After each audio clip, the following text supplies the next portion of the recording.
Di konten Sila kali ini kita akan ngomongin soal seorang mahasiswi dari FSRD ITB, alma mater saya yang ditangkap polisi karena membuat sebuah, disebut meme mungkin kurang tepat ya, tapi sebuah gambar Prabowo dan Jokowi ciuman. Kita akan bahas betapa tololnya kasus ini.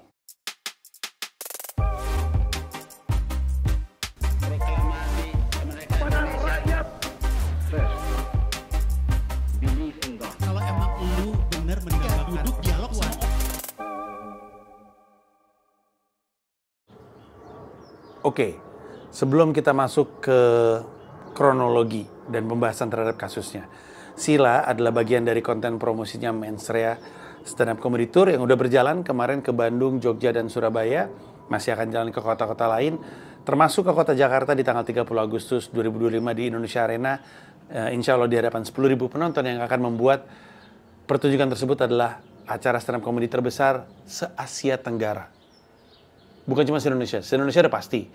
Se-Asia Tenggara. Kalau saat ini pun sudah nih, karena kan udah ngejual 8.500 tiket. Jadi udah pasti terbesar se-Indonesia lah. Tapi kan itu bukan hal baru karena tiap kali gue bikin show adalah terbesar se-Indonesia. Kemarin Istora 7.000 terbesar dalam sejarah Indonesia, 5.000 di Plenary Hall, JCC terbesar se-Indonesia. Jadi bukan hal baru. Penjualan tiket untuk Indonesia Arena sudah dibuka, baik nonton langsung ataupun live streaming. Silakan beli di Mensrea tadi. Semua kategori tiket dari Diamond sampai dengan Silver per video ini dibuat masih ada, walaupun yang Diamond sisa belasan, jadi mungkin akan habis dalam waktu dekat. Dan penjualan tiket live streaming juga sudah dibuka juga di Mensrea tadi seharga Rp300.000. Kalau lu pengen dapat diskon Rp100.000, bisa dengan membuka rekening Bank Saku. Bank Saku adalah sponsornya Mensrea. Kalau mau dapat diskon Rp100.000 untuk beli tiket live streaming, caranya adalah download aplikasi Bank Saku di Google ataupun di Android, kemudian buka rekening dan masukin kode promo Comika Live. Oke, Comika Live. Kalau mau diskon Rp100.000 untuk beli tiket live streaming, kode promonya adalah Comika Live. Habis itu ya buka rekening, top up Rp200.000 di rekening tersebut. Nanti dalam waktu 24 jam, lu akan mendapatkan email dari Bank Saku. Cek spam, mail, bulk mail, promo mail dibuka karena kadang-kadang suka nyasar ke situ. Nanti udah dapat voucher. Voucher itu bisa dipakai untuk beli tiket live streaming dan langsung dapat potongan Rp100.000. Sehingga lo hanya perlu bayar Rp200.000. Termurah untuk bisa nonton Mensrea. Kayak nonton langsung Mensrea Jakarta saat ini, termurahnya Silver Rp550.000. Bisa juga pakai kode promo, nanti gue kasih tahu caranya, tapi Rp200.000 untuk nonton Panji di Indonesia Arena. Nontonnya kayak nonton Netflix lagi. Jadi ada close up, jadi persis kayak gini. Ada yang full body, ada yang close up, gitu-gitu. Silakan dimanfaatkan. Kalau misalkan lo mau mendapatkan potongan diskon Rp100.000 untuk nonton langsung di Indonesia Arena, ketika buka rekening, kode promonya adalah Mensrea JKT. Mensrea JKT. Nanti dalam 24 jam setelah lo top up Rp200.000, yang masuk ke email lo adalah voucher yang bisa dipakai untuk beli tiket off air. Nggak bisa ganti-gantian. Jadi kayak kalau misalkan lu pakai kode promo Mensrea JKT, vouchernya nggak bisa dipakai untuk beli live streaming. Kalau lu pakai kode promo Comika Live, kode promonya, vouchernya nggak bisa dipakai untuk beli diskon off air, nggak bisa. Termasuk kalau mau beli kaos ini, atasan Presiden Republik Indonesia, Anda, rakyat Indonesia. Kalau mau beli kaos ini bisa dibeli hanya oleh orang yang buka rekening Bank Saku. Ketika download aplikasi dan buka rekening, kode promo yang lu pakai adalah Mensrea BSQ. Mensrea BSQ. Bank Saku. BSQ. Nanti dalam 24 jam setelah lu top up Rp200.000, akan ada voucher, di mana voucher itu bisa dipakai untuk beli kaos. Kaos ini bisa dibeli di mensrea.id. Oke, itu udah kita kesampingkan. Mari kita ngomongin soal kasus ini. Gue kan tadi bilang di awal ya, bahwa ini adalah kasus yang sangat tolol. Gue akan jelaskan kenapa. Dan di akhir video, gue punya pertanyaan yang menurut gue sebaiknya kita cari jawabannya bareng-bareng. Menurut gue, di akhir. Karena ini penting. Tapi sebelum itu, kronologi. Kronologinya adalah 24 Maret 2025. Kepolisian menerima laporan dari masyarakat terkait unggahan meme yang menampilkan Presiden Prabowo dan Presiden ke-7 Indonesia Pak Jokowi berciuman. Pak Jokowi ketujuh kan ya? Iya, soalnya tidak ada istilah mantan presiden. Kalau dia jadi presiden nggak ada istilah mantan. Di Amerika Serikat juga nggak ada dibilang former president. Ada ya, the United States 50th president, gitu-gitulah. Anyway, laporan ini jadi dasar awal penyelidikan oleh Direktorat Tindak Pidana Cyber Bareskrim Polri. 7 April keluar sprindik untuk mendalami kasus tersebut, memeriksa 3 orang saksi, 5 orang ahli, serta melakukan penyitaan barang bukti untuk pemeriksaan digital forensik. 6 Mei 2025, SS ditangkap di Bandung oleh penyidik Bareskrim Polri. Ia adalah mahasiswi Fakultas Seni Rupa dan Desain ITB, alma mater saya. Pemilik akun media sosial X yang mengunggah meme tersebut. Tanggal 7 Mei, SS resmi ditahan di rumah tahanan Bareskrim Polri, ditetapkan, ini penting, dengan dugaan pelanggaran pasal 45 ayat 1, Jungto pasal 27 ayat 1, dan atau pasal 51 ayat 1, Jungto pasal 35 Undang-Undang Nomor 1 Tahun 2024 tentang perubahan kedua atas Undang-Undang Nomor 11 Tahun 2008 tentang Informasi dan Transaksi Elektronik alias UU ITE. Ancaman maksimal ada 12 tahun penjara atau denda 12 miliar.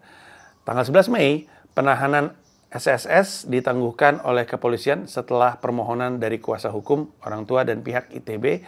Penangguhan ini diberikan dengan pertimbangan kemanusiaan agar SSS dapat melanjutkan perkuliahannya. Nah, sejauh ini melalui kuasa hukumnya, SSS sudah bikin permintaan maaf kepada Presiden Prabowo dan Presiden Jokowi dan juga menyatakan menyesal. ITB yang membimbing mengakui bahwa dia adalah mahasiswi aktifnya FSRD ITB dan akan dibimbing dan dibina supaya lebih memperkuat literasi digital dan etika berkomunikasi di lingkungan kampus. Hasan Nasbi sebagai Kepala Komunikasi Kepresidenan menyatakan bahwa Pak Prabowo bukan pihak yang melaporkan SSS. Dia menyarankan SSS dibina bukan dihukum mengingat usianya yang masih sangat muda dan semangatnya dalam menyampaikan kritik. Itu dia kasusnya. Nah, menurut gua ini adalah kasus yang sangat tolol. Karena di antara begitu banyak yang bisa diprotes oleh pendukung Pak Prabowo, ini yang ingin mereka lakukan. Menurut gua ya, menurut keyakinan gua, ini adalah bentuk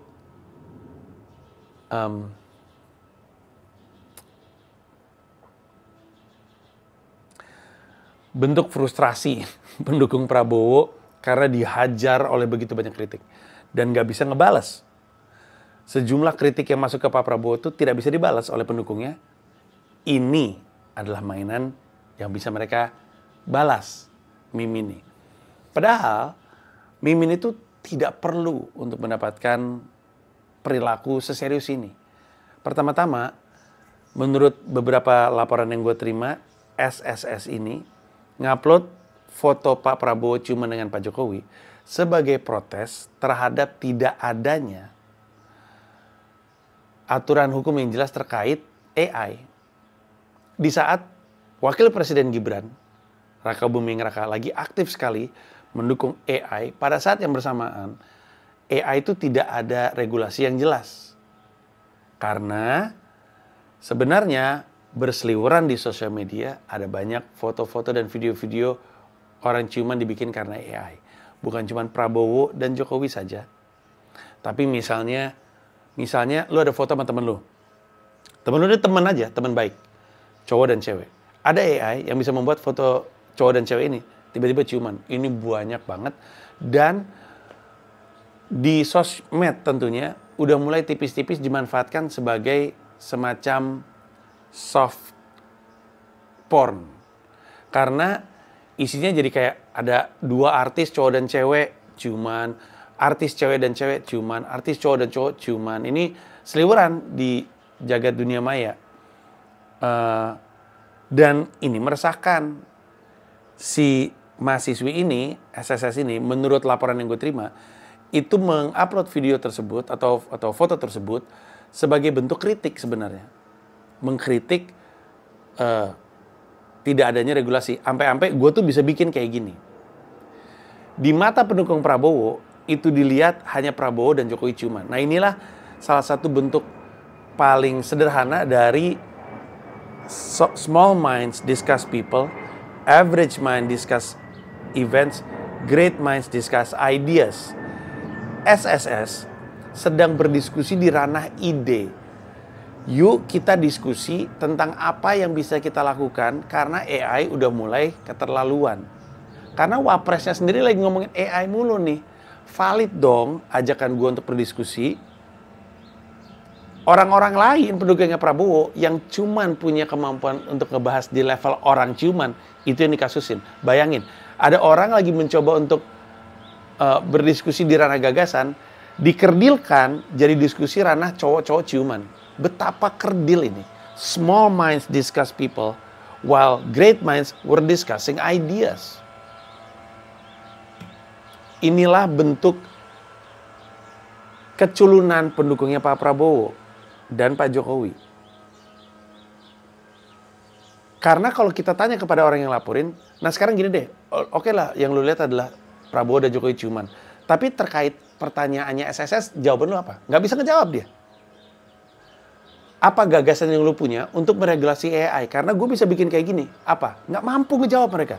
Kenapa? Karena memang great minds nggak bisa diskusi di ranah small minds. This is very frustrating towards everybody. Kecuali orang-orang ini. Karena sebenarnya, seandainya orang-orang ini tahu, sebenarnya pemimpin dunia cuman itu udah ada dari lama. Dulu Benetton, jam, bukan ini Garmin gue. Dulu Benetton bikin campaign unhate, di mana kepala-kepala negara, pemimpin-pemimpin dunia cuman.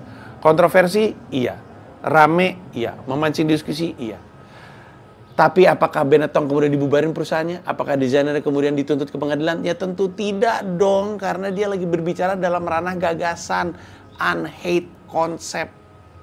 Lalu ada orang-orang yang cuma bisa ngomongin di ranah, masa presiden-presiden cuman ada nih. Tapi karena negara-negara maju ini tahu bahwa ini adalah ranah gagasan, mereka tidak mempermasalahkan dan tidak mempertimbangkan kekhawatiran dan kekecewaan orang-orang yang cuma bisa di ranah people. Di Indonesia, yang jadi permasalahan adalah orang-orang ini ngeliat, presiden kita dibikin cuman ini sebuah penghinaan. Nah ini sekarang gue masuk ke poin kedua, kenapa ini adalah argumen yang tolol. Sekarang gini, emang menurut lu Pak Prabowo sama Pak Jokowi mempermasalahkan ada meme ciuman? Kalau mereka nggak mempermasalahkan, kenapa lu yang mempermasalahkan? Betul, gue akuin ini bukan delik aduan. Artinya yang ngelaporin pasti bukan Pak Jokowi dan juga bukan Pak Presiden Prabowo. Ini bukan pakai undang-undang penghinaan presiden, ya itu kan harus delik aduan, harus presiden sendiri. Ini bisa dilaporkan sama siapa saja. Tapi sekarang gini, lu merasa kesal karena orang yang lu kagumi dibikin ciuman. Orangnya sendiri mempermasalahkan nggak? Karena gue punya keyakinan, dan gue cukup yakin dengan keyakinan gue, bahwa Pak Prabowo juga Pak Jokowi tidak akan mempermasalahkan foto dan video misalnya kalau ada mereka ciuman. Nggak akan. Kenapa? Karena gue punya keyakinan Presiden Prabowo ini paling terbuka. Mungkin tidak setuju, tapi tidak membenci LGBT. Saya punya keyakinan yang sangat mendalam bahwa Pak Prabowo tidak membenci perilaku LGBT. Tidak. Tidak setuju, mungkin bisa jadi beliau tidak setuju, tapi tidak membenci. Sehingga beliau tidak akan mempermasalahkan. Oh, gue sangat yakin. Bahkan presiden kedua selain Prabowo yang sangat terbuka terhadap LGBT adalah Presiden Soeharto. Yang tahu-tahu aja. Tapi gue cukup yakin Presiden Prabowo tidak bermasalah dengan ini. Yakin seyakin-yakinnya. Sehingga kalau Presiden Prabowo dan Pak Jokowi tidak mempermasalahkan, lah kenapa lu mempermasalahkan? Ngapain? Culun banget. Dari sisi hukum, menurut gue no case. Menurut gue ya. Dari sisi hukum tidak ada masalah. Karena satu, ini yang paling penting ya. Lu mesti ngecek siapa yang lagi posting. Yang posting grafis Pak Prabowo dan ciuman dengan Pak Jokowi. Pak Prabowo yang ciuman sama Pak Jokowi. Yang postingnya adalah seorang mahasiswi Fakultas Seni Rupa dan Desain ITB. Di antara begitu banyak kampus di seluruh Indonesia, yang paling punya kapasitas untuk berdiskusi terkait itu sebagai karya seni, ya jelas mahasiswa FSR dan ITB lah. Ini bukan kayak, siapa waktu itu? Ade Armando. Ingat gak Ade Armando?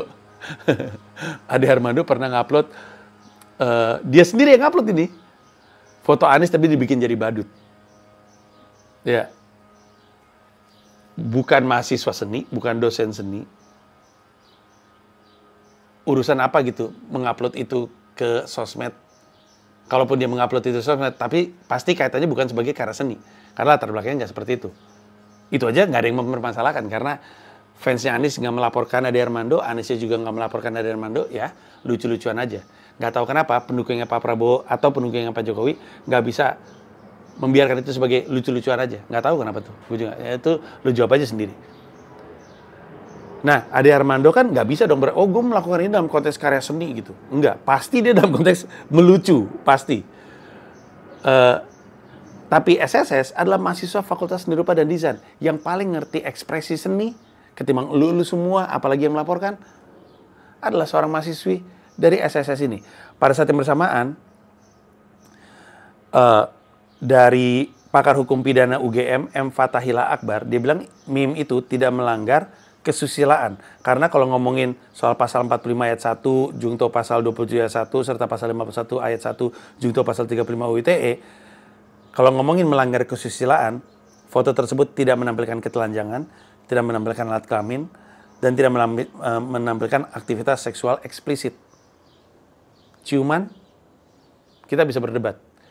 Itu bukan aktivitas seksual eksplisit. Aktivitas seksual eksplisit itu kalau misalnya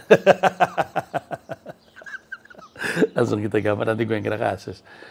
Jadi itu satu. Terus yang kedua,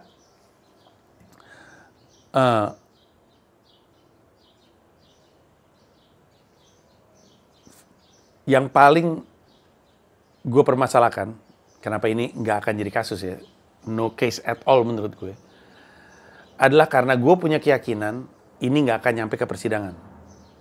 Menurut gue ini ujung-ujungnya SSS minta maaf, selesai semuanya. Tahu nggak kenapa? Karena sampai dengan detik ini, per video ini dibuat, siapa pihak yang melaporkan tidak diungkap. Dengerin baik-baik. Gue ulangin. Sampai dengan hari ini, identitas orang yang melaporkan SSS ke polisi belum ketahuan, belum diungkap. Sekarang, dalam kondisi apa lagi? Lu pernah ngelihat sebuah kasus ya, ada sebuah ketersinggungan lah atau apa. Pokoknya ada orang laporin sesuatu ke kepolisian, lalu identitas pelapor nggak diungkap. Dalam kasus apa? Gue pengen tahu. Cari tahu. Semuanya pasti gitu. Gue aja ketika gue disomasi sama orang-orang, yang somasi itu identitasnya jelas. Bahkan sebenarnya si SSS pun sebenarnya bisa untuk tahu dan bisa mengungkap. Tapi sampai dengan sekarang, cari tahu aja, identitas yang lapor nggak diungkap. Menurut gue, karena emang pelapor nggak mau terungkap. Culun banget. Culun banget. SSS identitasnya tidak disembunyikan. Makanya lu bisa tangkap, makanya lu bisa tahu dia adalah mahasiswa FSR dari ITB. Anak mahasiswi ini, mahasiswi, berani kok mengungkap identitasnya dengan konsekuensi yang akhirnya kena juga ke dia. Dia mengerti, tapi sebagai manusia dewasa, dia ungkap identitasnya. Ini gue yang bikin. Masa lu nggak berani untuk mengungkap identitas lu? Kenapa tuh? Kenapa? Cemen banget. Cemen banget. Ini pertanyaan yang gue minta dijawab. Bisa nggak kita sama-sama cari tahu? Siapa sih yang ngelaporin ini? Karena gue punya keyakinan. Kalau identitas orang yang ngelaporin ini naik ke permukaan, ini orang justru akan mendapatkan telepon dari Pak Prabowo Subianto, seminimalnya let call Teddy. Kenapa? Karena tadi gue bilang, di antara begitu banyak Presiden Republik Indonesia, gue punya keyakinan Pak Prabowo adalah presiden yang paling terbuka sama yang kayak gini-gini. Belum tentu beliau setuju, and I'm not saying he's gay. Hanya saja dibandingin begitu banyak presiden, gue punya keyakinan beliau paling terbuka. Beliau nggak akan tersinggung, beliau nggak akan mempermasalahkan. Karena beliau, prediksi gue, menerima. Tidak mendukung, tidak membenci. Dan menerima. Bahkan, kemungkinan besar, Pak Prabowo akan kesel sama yang ngelaporin. Menurut gua, yang ngelaporin ini emang nggak mau nyampe ke pengadilan. Karena kalau nyampe ke pengadilan, dia ketahuan siapa. Tapi yang paling bikin gua bertanya-tanya adalah, kenapa sih lu nggak mau ngaku aja? Ngaku aja. Ini justru misteri yang lebih besar yang perlu kita ungkap. Siapa ini orangnya? Cari tahu guys, siapa ini orangnya? Pengen tahu aja. Jangan di-doxing. Cuma pengen tahu aja. Doxing itu berarti diungkap nomor KTP-nya, alamat rumahnya, nomor handphone pribadi. Nggak perlu, kita nggak pengen kayak gitu. Itu mah cara jahat lah. Kita kan nggak kayak gitu. Kita cuma pengen tahu aja.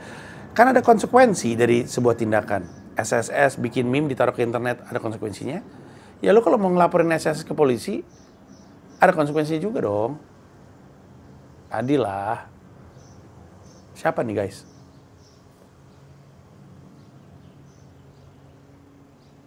Kok berani-beraninya lawan anak kuliah gitu? Abis itu bukan cuma dia lagi, kan sekarang lagi ada kayak gerakan Free Her ya. Dimana orang-orang tuh ngupload meme. Wah, jadi banyak banget jumlahnya sih. Jadi banyak banget segala macam.